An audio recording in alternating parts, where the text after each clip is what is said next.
All the hype is on Arch Manning. The name Arch Manning. If you don't know what I'm talking about, if you've been living under a rock, Quinn Ewers went down with an injury. It was something with his stomach. They're saying an ab strain now, I believe, not an oblique. An oblique injury is always the worst. But it is some kind of injury there, and now we have Arch Manning came in late in that game against UTSA where they won 50-67, came in, and he balled out. 223 yards, 4 touchdowns. Yes, that's 4 touchdowns for Arch Manning, and the hype is there. The hype is real. The hype's always been there. This guy has probably gotten the most attention from reporters, from the media, out of any backup quarterback, maybe ever in the history of college football. And now he's starting their next game. He is starting this week.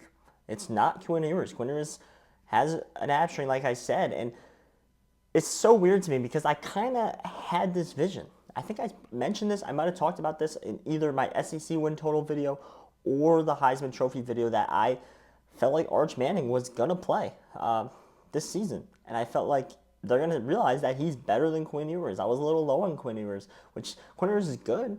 He's a fine quarterback. He could start pretty much on almost every Power 5 team in the country. It's just, what happens if Arch Manning comes in and he's spectacular?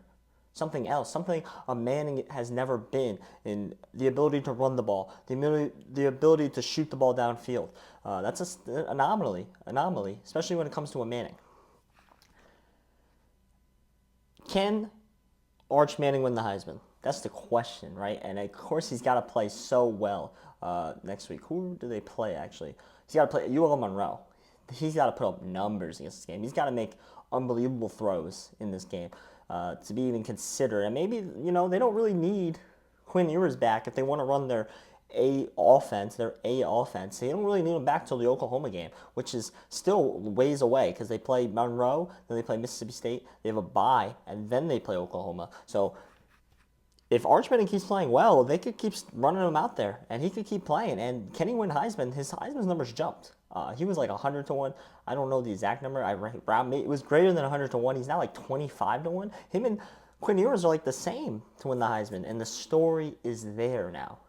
I weirdly had this vision that Arch Manning was going to come in and be a lot better for this team, maybe lead this team to a lot of good places.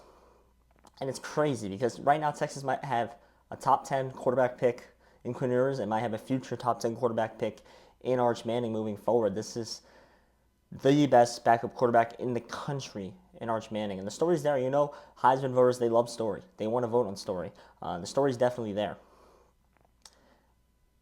However, I don't know if it's going to be tough. Like, I could see it. I think he can play the UL Monroe game. He might play the Mississippi State game, although I don't think so because Quinn Ewers might need a tune-up before the Oklahoma game. What happens if, kind of like how Spencer Rattler played bad against Texas and they brought in Caleb Williams and all of a sudden he balled out? What happens if Quinn Ewers comes in and he's just not good in that Oklahoma game? All of a sudden, they hand it off to Arch Manning. He comes back in the game, wins the game. That's Caleb Williams level hype already right there for him. He's got it. It's locked in. And if that happens, I think he will shoot to the moon in every stock category you can think of for Arch Manning.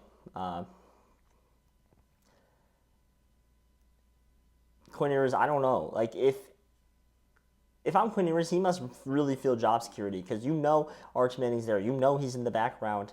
He must have trust in his coaching staff. I would be trying everything to get out in the field and not let Arch Manning even touch the field, right? Because this is now a little scary for your job here.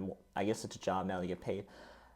As the quarterback of Texas, as these games move on, as we get more into the season, he might see his job dwindle away, kind of like Spencer Rattler did. I don't think anyone ever expected Caleb to come in at some point in that season and play, and it happened, and he stole it, and he went all the way to USC with Lincoln Riley, right?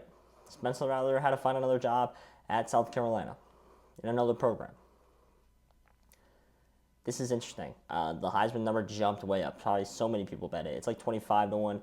Quinn Ewers is like 22 to 1. I still think Quinn Ewers can win because if he misses one game, comes back Mississippi State game, they don't even miss a beat. He's still firing, and they win a lot of games. This team does really well. He could still win the Heisman too, so I don't hate a play on Quinn Ewers' Heisman as well. I already had 16 to 1, I think. He went to 5 to 1 a coming into last week all the way down to 25-1. That's how volatile this Heisman market is right now. I'm very, very excited. I mean, I'm very excited to see how Arch Manning plays this weekend, because if he has a monster game, Texas has a real decision to make at quarterback. My name is Joshua C. Please hit the subscribe button as we're closing in on 100 subscribers. Thank you.